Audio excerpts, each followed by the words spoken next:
Next question पढ़ो। What is the name of our galaxy? अपने Galaxy का नाम क्या है? Samsung Galaxy. न कभी शिकायत करती है, न कभी दगा देती है। ये चाय ही है जो सोते हुए को भी जगा देती है। अंतर्राष्ट्रीय चाय दिवस की आप सभी को शुभकामनाएं।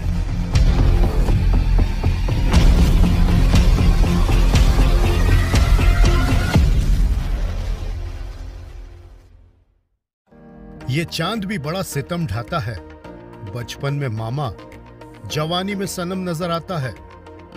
चंदा मामा दूर के पुए पकाए गुड़ के, और न जाने कितने ही कहावत किस्से किंवदंतियां, जहां चंदा मामा का जिक्र हो ही ना, ऐसा हो ही नहीं सकता। एस्ट्रोनॉमर और इसरो के सर्टिफाइड स्पेस ट्यूटर पारस शर्मा ने पिछले एपिसोड में सबकी एक स्पेशल क्लास ली थी और काफी सारी जानकारियां मुहैया करवाई थी। लेकिन अब वो जा रहे हैं टेरेस पे प्रैक्टिकल क्लास देने के लिए, और अब जो भी होगा वो होगा खुले आसमान के नीचे।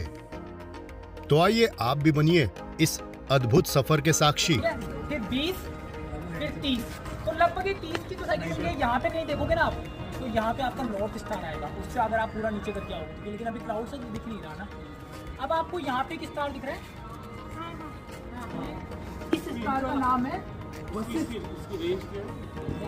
ऐसा है कि दूर जा रहा है। तो इक्वेटर लाइन हमारी यहाँ पे ही है, तो ये वाला एरिया नदन वाला एरिया होगा। तो नदन वाले एरिया में, मतलब उत्तरी गोलार्ध में सबसे ब्राइटेस्ट स्टार है, सबसे ब्राइटेस्ट स्टार है। इसके यहाँ पे पूरा का पूरा एक चरवाहा बनता है, लेकिन अभी क्लाउड्स के कारण वो दिख नहीं रहा ना। पारस यहाँ कॉन्स्टलेशन यानी तारा मंडल और उन्हें देखकर दिशा निर्धारण कैसे करे वो समझा रहे हैं। और यहाँ कहीं पे एक स्टार आता है जिसका नाम है टाउ बूटस, है ना। तो नहीं वो दिखेगा नहीं, वो अलग तारा है। इसके यहाँ कहीं पे इतनी से नहीं, यहाँ पे एक तारा होता है जो हम देख रहे हैं, उसका नाम है टाउ बूटस। तो जो गायत्री परिवार के संस्थापक थे, तो उनके नाम पे इस तारे का नाम है श्री राम मत। यहाँ पे जो तारा दिखेगा और टेलीस्कोप वगैरह देखते हैं तो श्री राम मत उस तारे का नाम है, और उसके चारों तरफ एक प्लैनेट भी घूमता है, टाउ बूटस बी। प्लैनेट का नाम है टाउ बूटस बी। उनकी वाइफ का नाम था भगवती देवी, तो उस तारे का नाम दिया, उस प्लैनेट का नाम दिया था भगवती देवी। तारा कौन सा हुआ? श्री राम मत। तो प्लैनेट कौन सा हुआ? लेकिन ऐसे समझ में आएगा, इसका नाम है चित्रा। तो जो हम बोलते हैं कि चैत्र नववर्ष की शुरुआत, जो नववर्ष की शुरुआत होती है वो इस तारे से और मून से एसोसिएटेड है, और ये आता है कन्या राशि। ठीक है, तो यहाँ पे क्या हो, नीचे डायरेक्शन साउथ, तो यहाँ पे और यहाँ पे ईस्ट है ना। तो सोचो नॉर्थ तो यहाँ हो गई, साउथ इधर हो गया, तो ये वेस्ट है। नहीं ईस्ट है इधर है। तो ये मैप तो ये बता रहा है कि वेस्ट इधर है, ईस्ट इधर। तो ये तो वेस्ट बता रहा है इस तरफ मैप। घुमा दो मैप। अरे क्या प्रिंट करा के लाए हो आप यार? अब इसको यूं पकड़ो ऊपर की तरफ। अच्छा वो इनका पकड़ो, एक हाथ से पकड़ो। अब देखो सर, एक बार नीचे आ जाओ। अगर आप यहाँ कहीं देखो, इसको पूरा गोल कर दोगे तो ये आपको साढ़े तारे दिखेंगे। और यहाँ पे जो आपको लियो मैंने दिखाया शेर, वो शेर आपके ऊपर आ रहा है। ठीक है, मून अगर आप देखोगे तो मून नीचे की तरफ आ रहा है ना यहाँ पे, तो इसमें भी मून यहाँ पे आ रहा है। तो आपको पता लगे ये नॉर्थ है, ये साउथ है, ये वेस्ट है, ये ईस्ट है। और अभी जो भी तारे दिख रहे हैं वो सारे तारों का ये मैप है पूरा का पूरा। तो आपका पूरा का हंसी मजाक करते हुए पारस ने एक ऐसा मूल मंत्र लोगों को दे दिया था जिसे समझने के पश्चात सभी में ऐसी फीलिंग्स आ रही थी कि अब वो भी छोटे मोटे एस्ट्रोनॉमर हैं। तो खड्डे का मतलब क्या है कि जैसे हमने कहा था कि एटमॉस्फेयर में है, तो हमारे यहाँ पे तो जो 25 मिलियन मीटेओराइट आते हैं वो एटमॉस्फेयर में जल जाते हैं। लेकिन यहाँ पे एटमॉस्फेयर नहीं होने के कारण वो सीधा सरफेस तक आएंगे। हटा लो इसको ना, सरफेस तक आएंगे और उस पर जाकर के भिड़ेंगे और वो क्रेटर्स बनेंगे खड्डे। इंग्लिश लैंग्वेज में सी, समुद्र होना। तो वो कहते थे हमारे को सी दिख रहा है यहाँ से, लेकिन वो केवल और केवल वोल्केनिक लावा के इरप्शन होते थे, इसके कारण हमारे को दिखते थे। डन। तो अब हमारे को ब्लैक स्पॉट अलग दिखे। अभी अगर आप इसको ढंग से देखोगे ना, तो देखो ये जो शेप दिख रही है ना आपको, यहाँ पे जो ब्लैक वाली जो शेप है ना, इसको अगर आप तरीके से देखो, एक बार देखना, इसको इस ब्लैक वाली शेप को तरीके से देखो ना, तो ये आपको खरगोश किस तरह लगेगी? हाँ लग रही है ना, इसके सामने कोई बैठा, ऐसा लगता है खरगोश बैठा हुआ ऐसे बिल्कुल दुबक के। तो चाइना में लोग ऐसे बोलते थे जब चांद को देखते थे कि मून के ऊपर बैठे। तो इस चीज को क्या बोलेंगे? जैसे मेरे को यहाँ पे रैबिट दिखा, तो इसको क्या बोलेंगे? रैबिट। वाव वाव। अभी थोड़े दिनों पहले न्यूज आई थी कि सिद्धू मूसेवाला दिखाया हमारे को जुपिटर, चारों तरफ न्यूज थी ना। तो वो क्या हुआ, वहाँ के जो क्लाउड्स थे उनको ऐसा लग रहा था कि पग बंधी हुई है और सिद्धू मूसेवाला वहाँ पे बोले तो वही दिख रहा है अपने को जो बोल रहे हैं। तो उसमें क्या होता है कि जब भी हम लोग इंसान है ना, कोई भी क्लाउड्स को देखेंगे तो हम बोलते हैं अरे शिव जी बन रहे हैं या फिर स्टार बन रहा है। इस इफेक्ट को हम लोग साइकोलॉजी में बोलते हैं पैरेडोलिया। तो मैं केवल साइंस की बात करूँगा, थोड़ी साइकोलॉजी की करूँगा। इस इफेक्ट को बोलते हैं पैरेडोलिया। लेकिन अगर किसी को सेलेस्टियल बॉडी पे दिखती तो उसको बोलते हैं सेलेस्टियल पैरेडोलिया। लेकिन अब बात इल्यूजन या पैराडोलिया की नहीं, अब बात करेंगे यथार्थ की। अब देखेंगे कुछ रियल। ये चांद का वो वीडियो या तस्वीर है जिसे हमने टेलीस्कोप से कैद किया है। उसके बाद बड़ों ने, बच्चों ने, सभी ने लुत्फ उठाया और टेलीस्कोप से अपने आसमान को खंगाला। आज मौसम ज़रा सा ख़राब था और बादल भी कहीं न कहीं छिटपुट नज़र आ रहे थे, लेकिन इसके बावजूद भी वीनस, चांद और कुछ इक्के दुक्के सितारे हमें नज़र में आ ही गए। टेलीस्कोप से अपने पसंदीदा चांद, सितारों, ग्रह, नक्षत्रों को देखना अपने आप में खास होता है और ये मौका कोई भी नहीं गंवाना चाहता था। सभी ने टेलीस्कोपिक पिक्चर्स का आनंद लिया और अपने ग्रहों को अपने काफ़ी करीब देखा। हम भी कैसे चूक थे, हमने भी लिया पूरा लुत्फ। ये मोमेंट सभी के लिए विस्मित कर देने वाला था।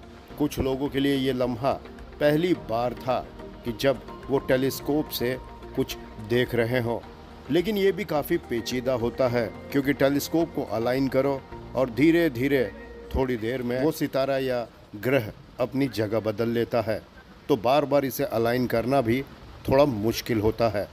लेकिन बावजूद इसके सभी खुश और उत्साहित नजर आए।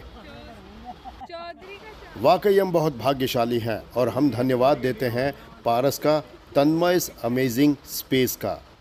एक बार पुनः हम आपको बताना चाहेंगे कि तन्मय अमेजिंग स्पेस पर भी आपको हमारे ब्रह्मांड से जुड़ी बहुत ही रोचक जानकारियां समय समय पर मिलती रहेंगी। तो तन्मय अमेजिंग स्पेस का लिंक डिस्क्रिप्शन में दिया हुआ है, उसे सब्सक्राइब ज़रूर कर लीजिएगा। न चांदनी रात में, न कड़कती धूप में, आइए कॉस्मिक अल्फाजों को पिरोते हैं कविता के रूप में। पारस भाई की लिखी खुद की एक कॉस्मिक कविता, उनकी ही जुबानी। तो इजी हो जाएगा। तो हमने जितना भी अभी कुछ समझा ना, आप उसको हर चीज से कनेक्ट कर सकते हो इसको, कि इस तरह से कि इस तरह से है कि कुछ ख्वाबों के दरमियान बस यूं ही लिख दिया करता हूँ, कि कुछ ख्वाबों के दरमियान यूं ही लिख दिया करता हूँ, कभी सोच कर कभी बिना सोचे चल दिया करता हूँ। कि कुछ ख्वाबों के दरमियान बस यूं ही लिख दिया करता हूँ, कभी सोच कर कभी बिना सोचे बस यूं ही चल दिया करता हूँ।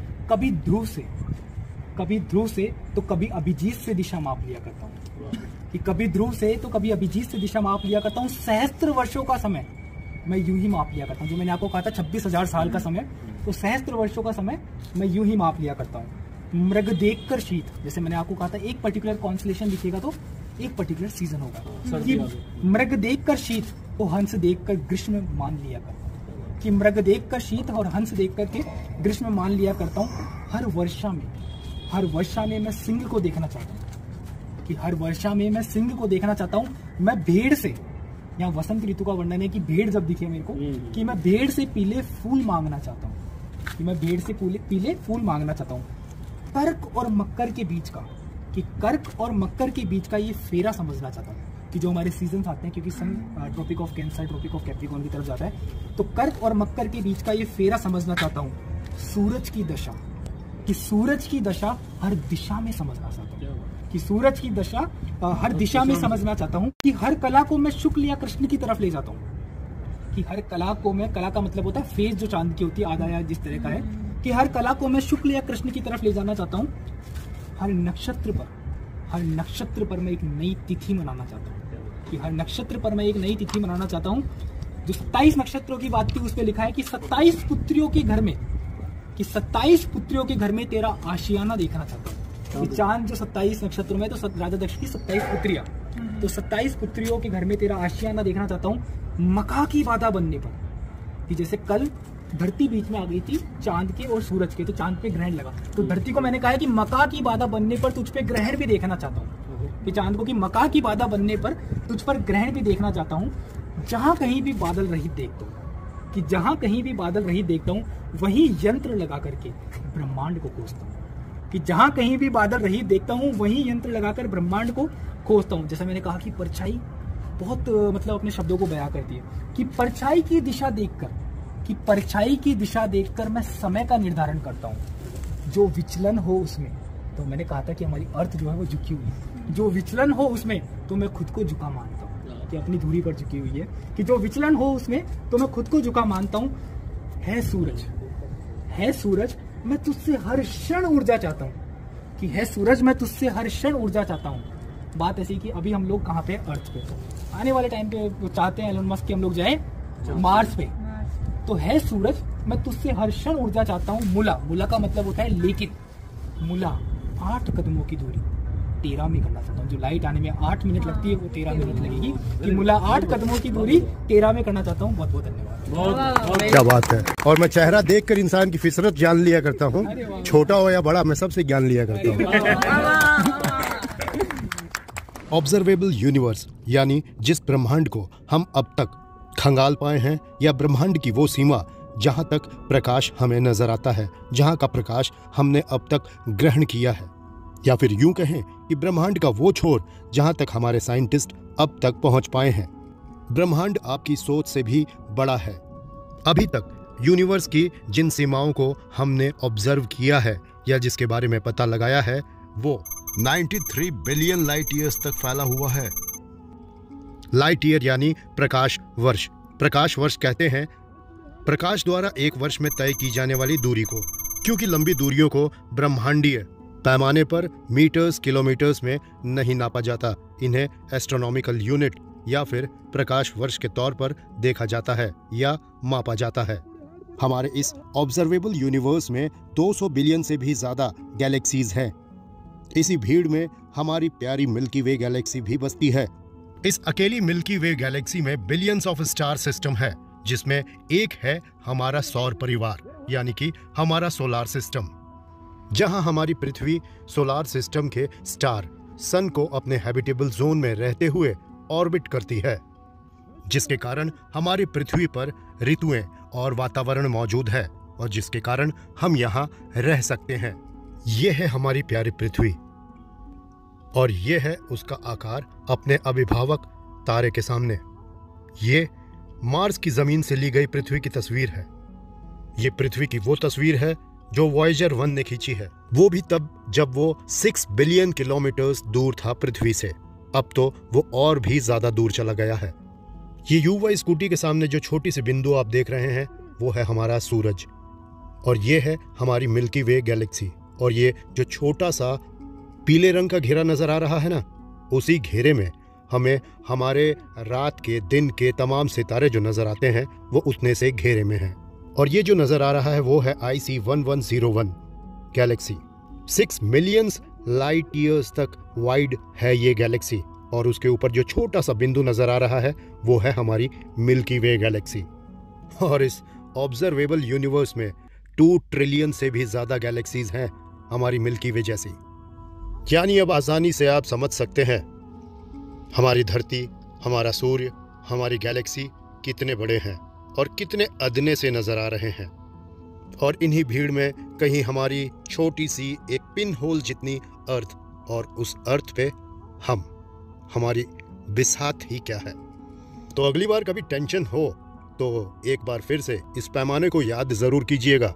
आप समझ जाएंगे कि आपकी बिसात और आपकी समस्याओं की औकात कितनी सी है। तो आशा नहीं वरन यकीन है कि आज का ये एपिसोड आपको तहे दिल से पसंद आया होगा। तो अगर आप चैनल पे नए हैं तो सब्सक्राइब कर लीजिएगा और कैसा लगा आज का एपिसोड कमेंट बॉक्स में अपने मंतव्य जरूर व्यक्त कीजिएगा। अब लेंगे आपसे विदा इस वादे के साथ कि अगर सांसों ने दिया साथ तो फिर होगी मुलाकात। Till then take very best care of yourself. Bye bye.